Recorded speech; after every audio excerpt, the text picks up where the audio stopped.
नमस्कार, मैं हूं दिबांग। रूस ने कोविड-19 के खिलाफ वैक्सीन बना ली है।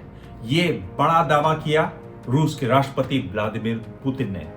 उन्होंने कहा कि खुद उनकी बेटी को इस वैक्सीन की 2 डोज दी गई। हालांकि उन्होंने ये नहीं बताया कि ये डोज उनकी बेटी मारिया को दी गई या कैटरीना को।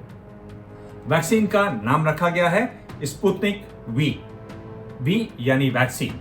इसके बारे में बताऊंगा आगे, लेकिन बड़ा सवाल है, क्या ये वैक्सीन सुरक्षित है?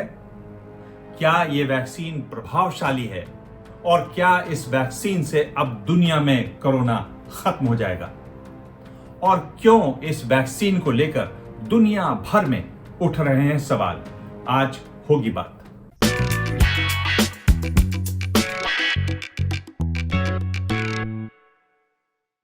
राष्ट्रपति पुतिन ने दावा किया है कि मॉस्को के गेमालिया इंस्टीट्यूट की वैक्सीन सुरक्षित है और कारगर भी।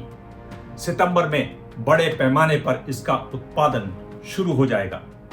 राष्ट्रपति पुतिन तो रूसी वैज्ञानिकों की पीठ थपथपा रहे हैं, लेकिन दुनिया भर में वैज्ञानिक हैरान हैं कि रूस ने बिना बहुत जरूरी फेज 3 के ट्रायल के वैक्सीन बनने की घोषणा कैसे कर दी। अब रूस में फेज 3 के ट्रायल के साथ साथ वैक्सीन के उत्पादन का भी काम चलेगा। फेज 3 का ट्रायल वो ट्रायल होता है जिसमें यह देखा जाता है कि वैक्सीन कितनी सुरक्षित है, इसके कितने साइड इफेक्ट्स हैं और ये कितनी कारगर है। और अब इस वैक्सीन पर रूस में ही सवाल उठ रहे हैं। रूस की association of clinical trials organisations की एग्जीक्यूटिव डायरेक्टर स्वेतलाना जाविडोवा ने कहा कि गेमालिया इंस्टीट्यूट के फेज 1 और फेज 2 में 76 लोगों पर ट्रायल के बाद वैक्सीन बनने के दावे को कतई गंभीरता से नहीं लिया जा सकता।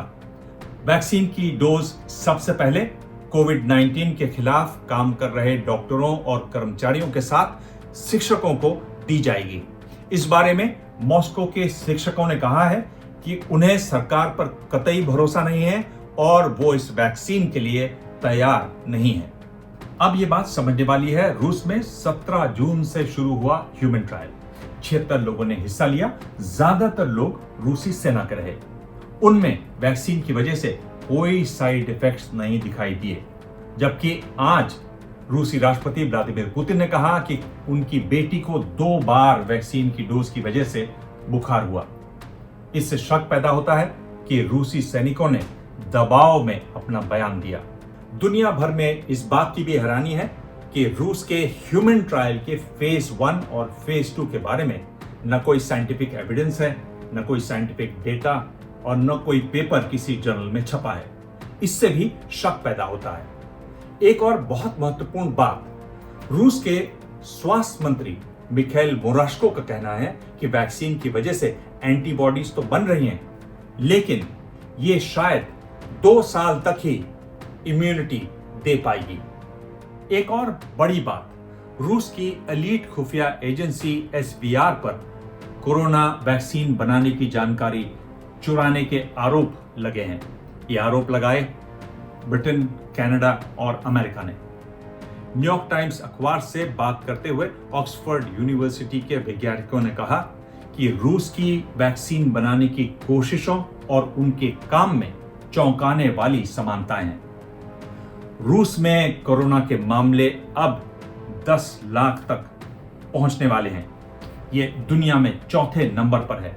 वहां 15,000 से ज्यादा लोगों की मौत कोविड-19 से हो चुकी है। WHO ने साफ कहा है कि वैक्सीन बनाने के लिए तीनों फेज बहुत जरूरी हैं। जानकारों ने चेतावनी दी है कि अगर वैक्सीन बनाने के लिए 3 फेज के ट्रायल नहीं हुए तो इससे हेल्थ पर नेगेटिव असर पड़ सकता है। दूसरा, और यह महत्वपूर्ण है, इससे वैक्सीन पर भरोसा कम हो सकता है। उधर अमेरिका में राष्ट्रपति डोनाल्ड ट्रंप के स्वास्थ्य सलाहकार डॉक्टर एंथनी फॉची ने कहा है कि रूस और चीन जो वैक्सीन बना रहे हैं, उम्मीद है वो पूरे ट्रायल करने के बाद ही वैक्सीन लोगों को देंगे। अगर वो ऐसा नहीं करते हैं तो इसका बहुत बुरा असर पड़ेगा। वैक्सीन का नाम रखा गया है स्पुतनिक वी। कोल्ड वॉर शीत युद्ध के दौरान 1950 के दशक में रूस और अमेरिका में होड़ मची थी अंतरिक्ष में पहुंचने के लिए, तब अपने स्पुतनिक सैटेलाइट से रूस ने अमेरिका को पछाड़ दिया था। अब भी दौड़ है वैक्सीन बनाने के लिए, लेकिन इस बार चीन, अमेरिका और यूरोपीय देशों के मुकाबले रूस इस दौड़ में देर से शामिल हुआ। उनसे आगे बढ़ने का रूस के पास एक ही तरीका था, दौड़ खत्म होने से पहले ही खुद को विजेता घोषित कर दो। रूस ने वही किया। इस बारे में आप भी अपनी राय जरूर लिखें नीचे मैसेज बॉक्स में। भाषा में संयम रखें, मैं आपके मैसेज पढ़ता हूं, उनके जवाब भी देता हूं, जवाब भी पढ़िए आप लोग। और चाहें तो आप मुझे ट्विटर पर संदेश कर सकते हैं, मेरा हैंडल है @dibang DIBANG। धन्यवाद। एबीपी न्यूज आपको रखे आगे।